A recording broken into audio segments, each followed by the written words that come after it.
Hello बच्चों, कैसे हो? मैं सुनील अग्रवाल पाठशाला बाय सुनील सर में आपका फिर से स्वागत करता हूं। तो बच्चों, आज हम करने जा रहे हैं मॉडल पेपर 4 का सेक्शन बी। मॉडल पेपर 4 का सेक्शन बी। इस सेक्शन बी के अंदर 3-3 मार्क्स वाले टोटल 10 क्वेश्चन है। क्वेश्चन नंबर 4 से लेकर क्वेश्चन नंबर 13 तक एक एक करके अपने सभी सोल्व करेंगे। तो सबसे पहले करते हैं क्वेश्चन नंबर 6 को सोल्व। क्वेश्चन नंबर 6 के अंदर क्या देखो, using the method of elimination find the possible solution of the following pair of linear equation. Elimination method का अपने को यूज करके क्या करना है, इसके अपने को सोल्यूशन फाइंड करने हैं। एक्स की वैल्यू क्या आएगी, वाई की वैल्यू क्या आएगी। एलिमिनेशन मेथड में देखो कैसे करते हैं, दोनों को अपने या तो एक्स को एलिमिनेट कर देंगे या वाई को एलिमिनेट कर देंगे। तो क्या करें, एक्स को एलिमिनेट करने के लिए अपने इक्वेशन 1, इसे इक्वेशन नंबर 1 मान गए, इसे इक्वेशन नंबर 2, इक्वेशन 1 को अपने 2 से मल्टीप्लाई कर देते हैं। तो ये भी 4x हो जाएगा, ये भी 4x हो जाएगा। क्या लिखेंगे, मल्टीप्लाई इक्वेशन 1 बाई 2। इक्वेशन 1 को 2 से मल्टीप्लाई करते हैं तो क्या होगा, देखो 4x plus 6y is equal to 16। 4x plus 6y क्या होगा, 16। ये आ गई अपने पास इक्वेशन नंबर 3 आ गई। अब इक्वेशन नंबर 2 और इक्वेशन नंबर 3 को अपने कंपेयर करेंगे, जिससे अपने x को एलिमिनेट कर देंगे। अब इक्वेशन नंबर 2 लिखते हैं, 4x plus 6y is equal to क्या है, 7। ये इक्वेशन नंबर 2 है। अब इसको एलिमिनेट करना तो इसे माइनस कर दो, इसे भी माइनस कर दो और इसे भी माइनस कर दो, तो ये कैंसिल आउट, ये भी cancel out. 0 is equal to क्या आ गया, 9। देखो 0 इज इक्वल टू 9, ये तो क्या होगी, रॉन्ग स्टेटमेंट होगी। क्या लिखेंगे, 0 can never be equal to 0 can never be equal to 9, so it is a wrong statement. It is a wrong statement, hence we can't find, hence we cannot find x and y। इसलिए हम x और y की value find नहीं कर सकते। क्यों? क्योंकि 0 कभी भी 9 के इक्वल नहीं हो सकती। अगर 0 9 के इक्वल नहीं है तो ये एक रॉन्ग स्टेटमेंट है, और रॉन्ग स्टेटमेंट के अंदर ना तो अपने x फाइंड कर सकते हैं और ना ही y फाइंड कर सकते हैं। तो क्वेश्चन नंबर 6 का ये अपने पास पूरे का पूरा सोल्यूशन है।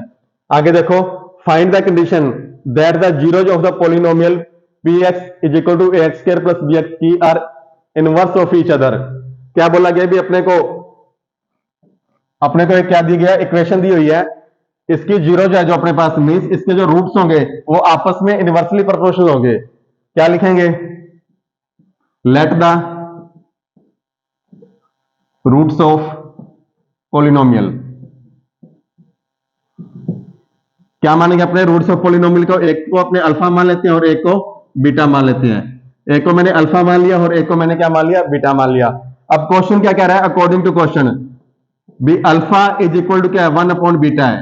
अल्फा क्या है, 1 अपॉन बीटा, क्योंकि ये लिखा हुआ है ना, दोनों आपस में क्या है, दोनों आपस में इनवर्सली प्रोपोर्शनल है। क्या कहां पे लिखा था, दोनों आपस में क्या है, इनवर्स है। इनवर्स का मतलब alpha is equal to 1 upon beta है। और साथ में ये भी पता है अपने को, alpha beta is equal to क्या होता है, C upon A. Alpha beta क्या होता है, सी अपॉन ए। तो इन दोनों को जब आपस में मल्टीप्लाई करेंगे, अल्फा की जगह मैं क्या लिख दूंगा, 1 अपॉन बीटा। अल्फा की जगह मैंने क्या लिख दिया, 1 अपॉन बीटा। क्यों? क्योंकि अल्फा 1 अपॉन बीटा के इक्वल है। Multiply beta is equal to क्या आ जाएगा, सी अपॉन ए। बीटा से बीटा कैंसिल हो गया, 1 is equal to C upon A. तो क्रॉस मल्टीप्लाई करेंगे, A is equal to C. जब A is equal to C होगा तो अब दोनों आपस में इसके जो रूट्स होंगे वो क्या होंगे, अपने इनवर्स होंगे एक दूसरे के। तो इसका आंसर क्या आ जाएगा, A is equal to C. Condition क्या आ गई, A is equal to C. A equal to C होने पर क्या होगा, दोनों आपस में इनवर्स हो जाएंगे। आगे देखो, if the HCF of 1261 and 1061 is 97 then find their LCM। क्या बोला गया, HCF इतना और LCM इतना है। क्या बोला गया, इफ द HCF ऑफ, ठीक है, अपने पास दो नंबर है, इन दोनों नंबर का अपने को HCF दिया हुआ है। ये वाला क्या है, इन दोनों नंबर का अपने पास HCF है, तो अपने को LCM फाइंड करना है। कैसे फाइंड करेंगे, HCF multiply LCM is equal to क्या होता है, first number multiply second number, first number multiply second number. या इसे अपने ए और बी भी लिख देते हैं, इसे ए और बी भी लिख देते हैं। तो फर्स्ट नंबर कितना अपने पास, 1261 मल्टीप्लाई 1067 इज इक्वल टू क्या अपने पास, LCM मल्टीप्लाई 97। LCM multiply 97। तो LCM फाइंड करना अपने को क्या करेंगे, 1261 मल्टीप्लाई 1067 को डिवाइड कर देंगे किससे, 97 से। तो देखो 97 बन जाए 97, ये 11 पे कटिंग हो जाएगी इसकी। तो दोनों को आपस में मल्टीप्लाई करके देखो कितना आ गया, 1 1 6 1 7 6 2 8 2 और 1 3। तो एलसीएम कितना आ गया अपने पास, 13871। इसका एलसीएम कितना आ जाएगा, 13871। ये इसका सोल्यूशन हो गया। तो अपने देखो फोर्थ पार्ट भी कर लिया, ये रहा फोर्थ पार्ट, ये फिफ्थ पार्ट भी होगा और ये अपने पास इसका सिक्स पार्ट भी हो गया। तीनों पार्ट इसके कंप्लीट हो गए, तीनों questions. Question number 9, in what ratio does the line segment joining the points A 2 -3 and B 5 6 divide the x axis। क्या बोला हुआ, अभी अपने पास एक लाइन सेगमेंट है, ये अपने पास क्या होगी, लाइन सेगमेंट। इसके जो पॉइंट ए और बी, पॉइंट ए और बी अपने को दिया 2 -3 और 5 6। पॉइंट ए और बी कितने दिया, 2 -3 और 5 6। तो इसके कहीं, इस लाइन सेगमेंट के ऊपर कहीं पर भी एक पॉइंट अपने पास है, उस पॉइंट को नाम मैंने दे लिया पी। एक्स एक्सिस के ऊपर है, एक्स एक्सिस के ऊपर वाई की वैल्यू कितनी थी, 0। तो ये पॉइंट क्या हो गया अपने पास, एक्स और 0। एक्स एक्सिस के ऊपर वाई की वैल्यू हमेशा 0 होगी और वाई एक्सिस के ऊपर एक्स की वैल्यू 0 होती है। तो बोला गया अभी ए बी लाइन सेगमेंट के ऊपर ये जो पी पॉइंट है, ये पी पॉइंट इस लाइन सेगमेंट को किस रेशियो के अंदर डिवाइड कर रहा है। मीन्स ये वाला और ये वाला दोनों रेशियो क्या है, इसे अपने के मान लेते हैं, इसे अपने क्या मानते हैं, 1 मान लेते हैं। तो फॉर्मूला क्या होता है, एक्स ये अपने पास वाई है, इसे अपने ये होता है एक्स और ये अपने पास क्या होता है, वाई होता है। तो फॉर्मूला क्या होता है, X is equal to m1 x2 plus m2 x1 upon में m1 प्लस m2। और वाई कैसे निकालते हैं, m1 y2 plus m2 y1 upon में m1 plus m2 is equal to क्या निकल जाता है, वाई। अब ये अपने पास इसे क्या मानेंगे, अपने x1, इसे मानेंगे अपने x2, इसे y1, इसे x1 माने इसे y1। ये होता है अपने पास x2 और ये होता है y2। x1 y1 x2 y2, ये x और ये y है। इस k को अपने m लिखते हैं और इसे m2 लिखते हैं। ये m1 हो गया, ये m2 हो गया। अब इन सारी इंफॉर्मेशन के अकॉर्डिंग इसको अपने फॉर्मूले के अंदर लिख के इसकी वैल्यू निकाल देंगे। इस फॉर्मूले के अंदर लिखेंगे, ये मत यूज करना है इसके अंदर, क्यों, क्योंकि x दिया हुआ है अपने पास, इधर k है और इधर x है। दो वेरिएबल की वैल्यू अपने नहीं निकाल सकते, इकट्ठे दो वेरिएबल की वैल्यू नहीं निकाल सकते। तो ये वाला फॉर्मूला यूज करके इसमें y की वैल्यू 0 है और सिर्फ अपने पास k बचेगा, तो इस फॉर्मूले से अपने निकाल देंगे। बस आप ये चीज देख लेना, इन दोनों में से जिसकी भी वैल्यू दी हुई है ना अपने को, जिसकी भी वैल्यू अपने पास है वही फॉर्मूला यूज करके आप आंसर निकाल देना। अब अपने y वाला फॉर्मूला यूज करके आंसर निकालेंगे। y की वैल्यू कितनी है, 0 is equal to m1 y2, m1 कितना है k और y2 कितना है 6, तो k multiply 6 plus m2 y1, m2 y1, m2 कितना है 1, y1 कितना है -3 अपॉन में m1 प्लस m2, m1 कितना है k प्लस 1। तो 0 इज इक्वल टू 6k -3, 3 को 1 से मल्टीप्लाई किया 3, माइनस का 3 आ गया, प्लस माइनस माइनस हो गया, अपॉन में k प्लस 1। क्रॉस मल्टीप्लाई करेंगे तो किसी भी नंबर को 0 से मल्टीप्लाई करते हैं तो 0 हो जाता है। तो सारे का सारा क्या होगा, k plus 1 0, 0 is equal to 6k -3 आ गया। अब -3 को अपने राइट साइड में लेके आते हैं तो 3 इज इक्वल टू क्या आ गया, 6k। तो k की वैल्यू कितनी आ जाएगी, 3/6। k की वैल्यू कितनी आ गई, 3/6। कटिंग करने पे आ गया 1/2। तो k ratio 1 is equal to क्या आ गया, 1/2। तो इसका आंसर अपने पास क्या आ जाएगा, 1/2 के अंदर इसको डिवाइड करेगा। ये इसका फाइनल आंसर है। ठीक है, जो अपने पास पॉइंट है ना, एक्स एक्सिस के ऊपर जो पॉइंट है वो इस पूरी लाइन सेगमेंट को 1/2 के अंदर डिवाइड करेंगे। ये इसका क्या आ गया, फाइनल आंसर आ गया। आगे देखो, if A line intersect sides A B and A C, अपने पास एक लाइन है, ये वाली लाइन ए बी और ए सी को इंटरसेक्ट कर रही है ऑफ ट्रायंगल एबीसी, इस ट्रायंगल एबीसी के at D and E respectively. ये पॉइंट है जो डी और ई है अपने पास, यहाँ पे ये इंटरसेक्ट कर रही है। And is parallel to side BC, और ये वाली जो लाइन अपने पास बीसी साइड के पैरेलल जा रही है। Then prove that AD upon A B, AD upon A B किसके इक्वल होगी, ए ई अपॉन ए सी के इक्वल। ये अपने को प्रूव करना है। कैसे प्रूव करेंगे, देखो अपने को पता है भी एडी,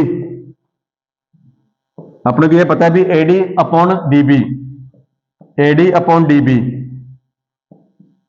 एडी अपॉन डीबी किसके इक्वल होती है, ए ई अपॉन ईसी के। एडी अपॉन डीबी किसके इक्वल होती है, एई अपॉन ईसी के।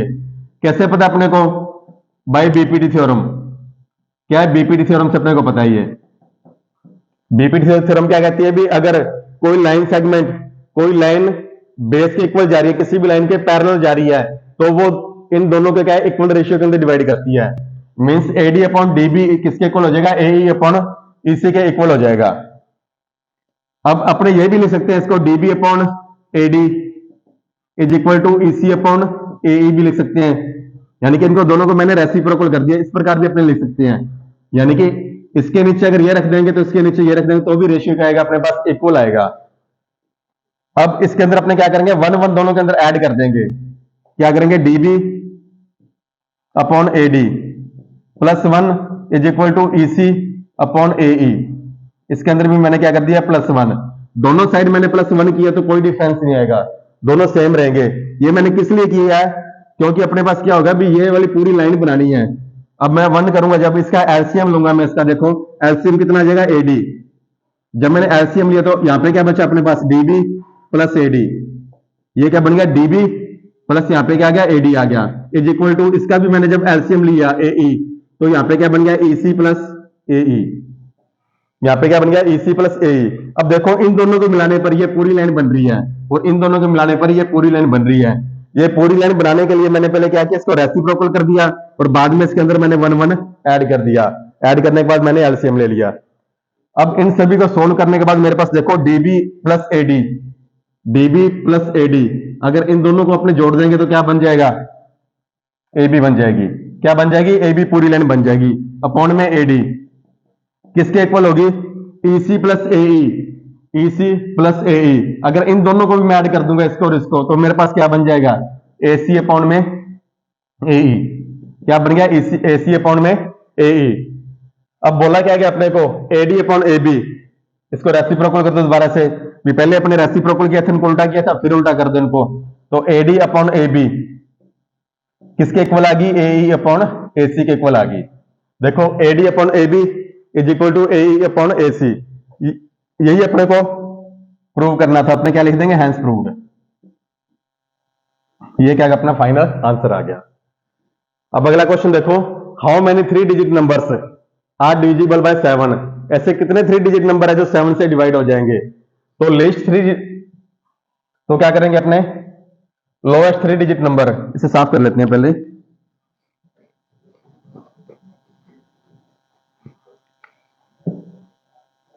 क्या करेंगे पहले, lowest 3 digit number,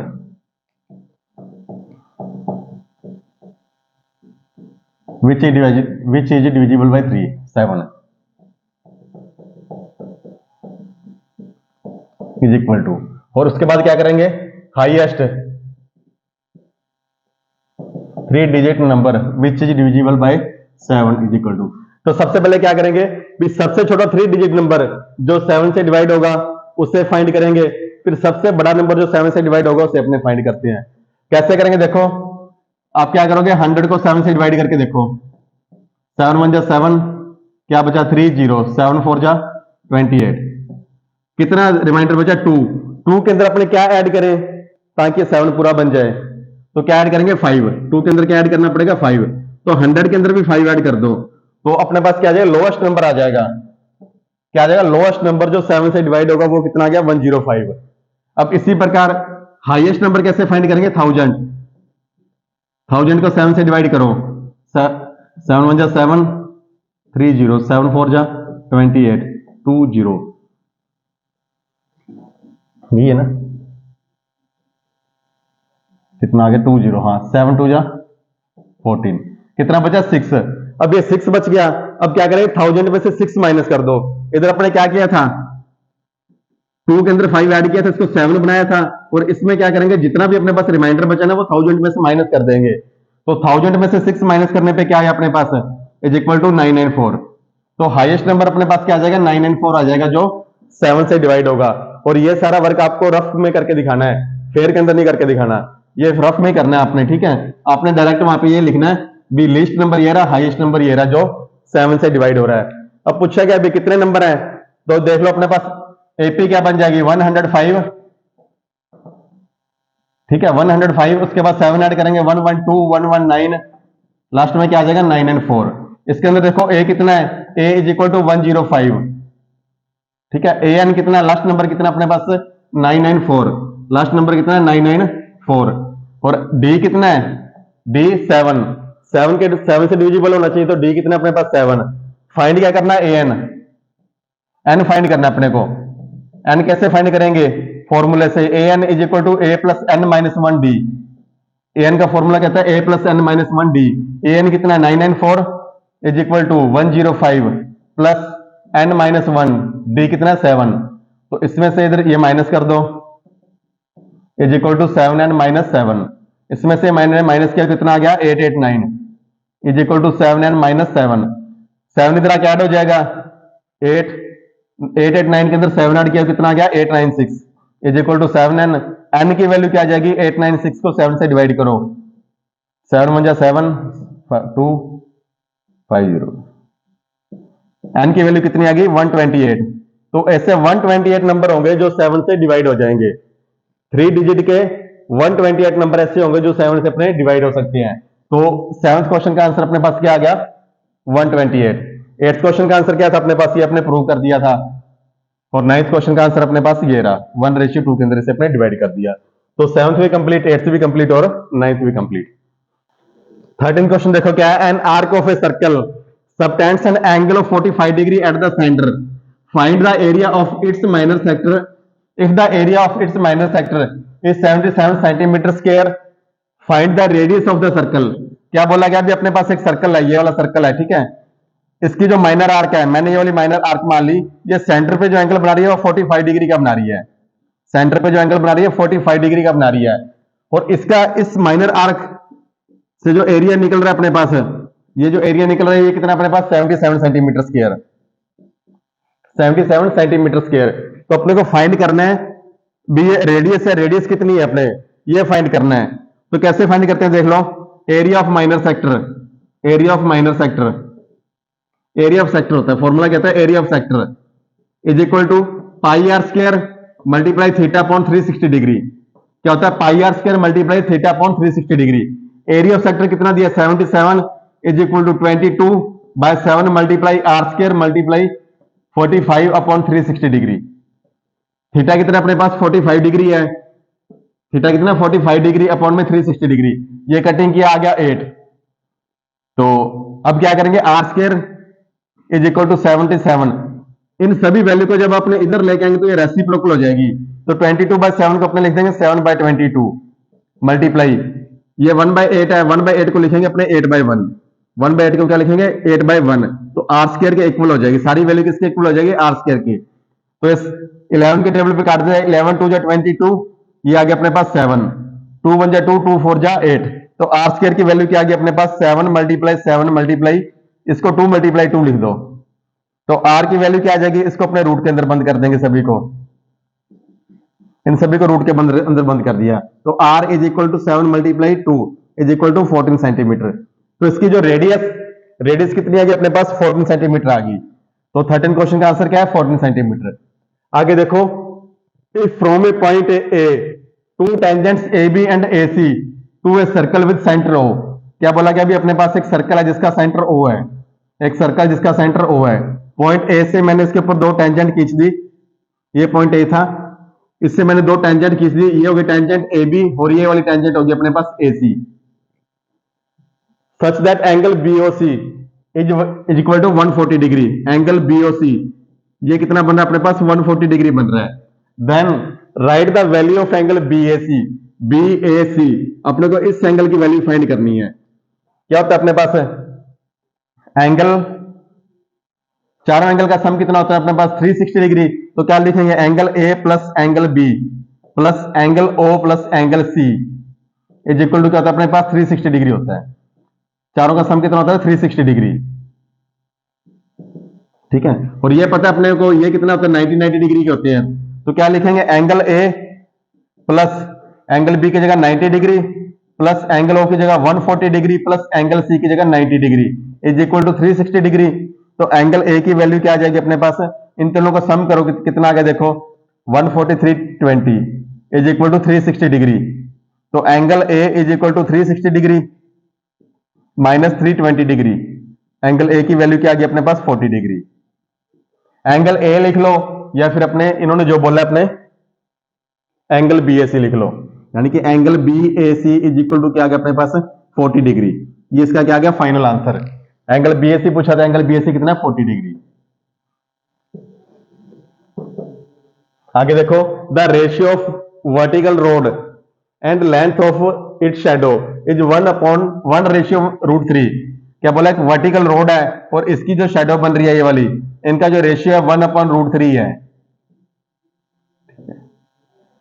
then find the angle of elevation of the sun. क्या करेंगे, ये जो एंगल बना रहा है सन जो एंगल बना रहा है ये वाला अपने को एंगल फाइंड करना है। ये एंगल फाइंड करना है, कैसे फाइंड करेंगे, एबीसी से नाम दे लेते हैं। तो वही पंडित बद्री प्रसाद क्या बोलते हैं अपने को, हर हर बोले। लिख लो पहले, पंडित बद्री प्रसाद हर हर बोले, पंडित बद्री प्रसाद हर हर बोले। ये परपेंडिकुलर है और ये बेस है। परपेंडिकुलर अपॉन बेस क्या होता है अपने पास, साइन कोस टेन। टेन क्या होगा, परपेंडिकुलर अपॉन में base is equal to tan theta. तो परपेंडिकुलर 1 और बेस कितना है √3 is equal to tan theta. और टेन थीटा के अंदर किसकी वैल्यू 1/√3 होती है 30 डिग्री की। तो आंसर क्या आ जाएगा, tan 30 degree is equal to tan 30 degree. ये क्या आ गया अपना आंसर आ गया।